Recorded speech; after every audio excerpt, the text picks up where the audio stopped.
Good afternoon, everyone. Came to bring you a bit of a afternoon cheer before I head into the plantation. It's in reference to programming.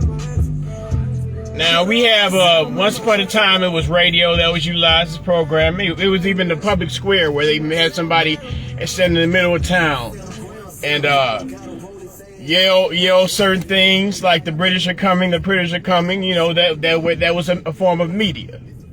Now we had radio, then we had newspapers, then we had radio, then we had television, now we have computers, and now we have cell phones and things.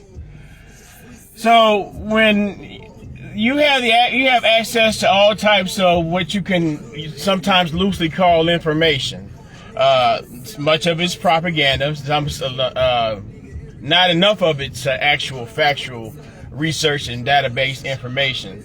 You know, you have those who have critical opinion, those who are there's biases, but you know, just all in the level of the programming that's put out towards you. You know, not everybody's agreeable with on one specific form of media, at least not from my observation. So I'm going to quickly talk about how this interview, the Drink Champs interview with Kanye West. I mean, I was surprised that it even got out. You know, so if anything, we got to give it up to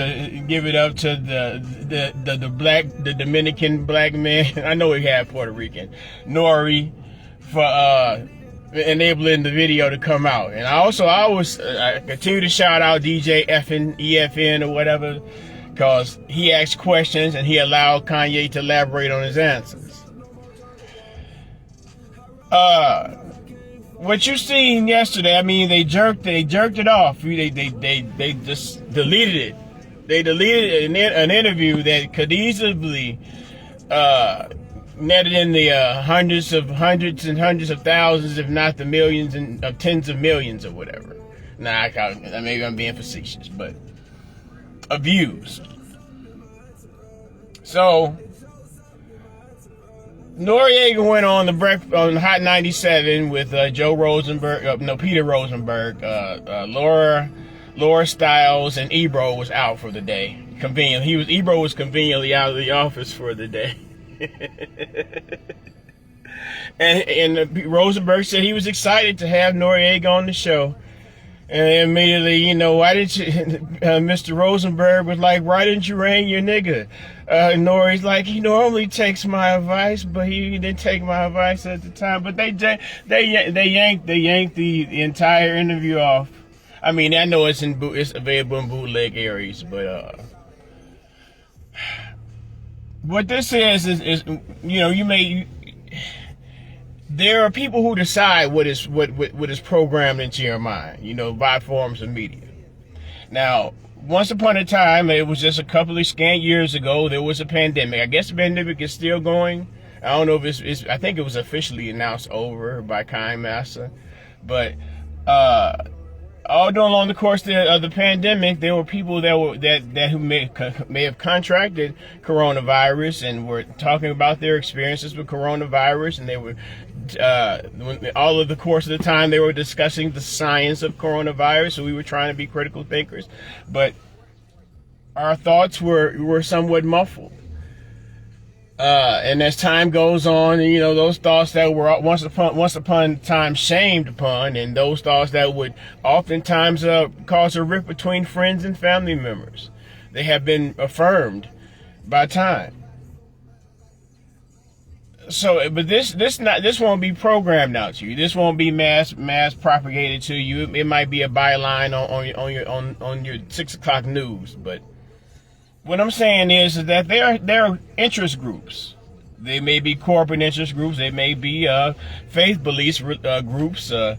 Whatever types of groups they are, they have an extremely amount of power. And by power, when I say power, when you know who's powerful when there are repercussions when you mention their name.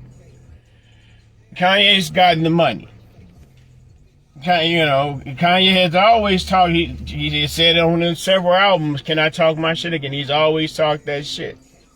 Some of that shit sounded outrageous, but then some of that most outrageous shit came into fruition. Remember when he asked Mr. Zuckerberg, could he borrow some money so he could start, pops to get something popping? Now I don't know if I don't think he's richer than Zuckerberg, but yeah, but I don't know, man.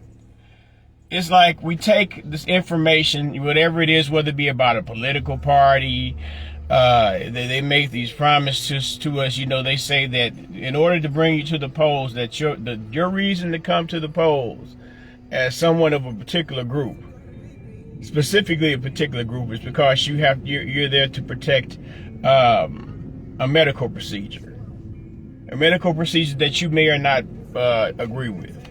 I mean, we understand everybody has autonomy to their medical, whatever can be done to them medically, but no buts. Not even gonna say no buts on that, man. But I'm get back to the programmer part, man.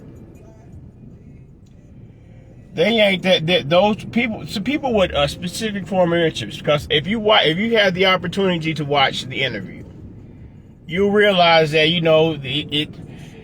there were constructed things being said. It was a 3 hour and plus video. There had to be some things that you could take out.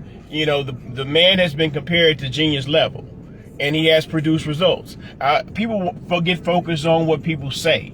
You got to be more focused on actions. Actions have always consistently throughout my 51 years were much louder than words. Most of the time you see there's a whole lot of talking, but there's not a whole lot of thinking. There's not a whole lot of checking out evidence and doing research. There's just a whole bunch of talking to see who can talk the loudest, to see who can cast the most aspersions against one another, man. And we get, and what makes it so bad is that those people in which we have a certain form of allegiance to, they utilize their own form of propaganda, which is propaganda in itself, to manipulate your mind to fulfill their self-interest. I guess that's the nature of man, or woman. But I got to go, man. I got to go pick my roll of cotton for Master Candy. I appreciate y'all time. I just was wanting to speak upon those who have power. The people who have power by the ones you can't say their name. Even if it's something that's true, it looks negative upon them. You can't speak their name. You can't even say that you are them, because you don't hold the stature of the power, boy. You better remember your nigga place. Understand me? Peace and love, y'all. I got to go.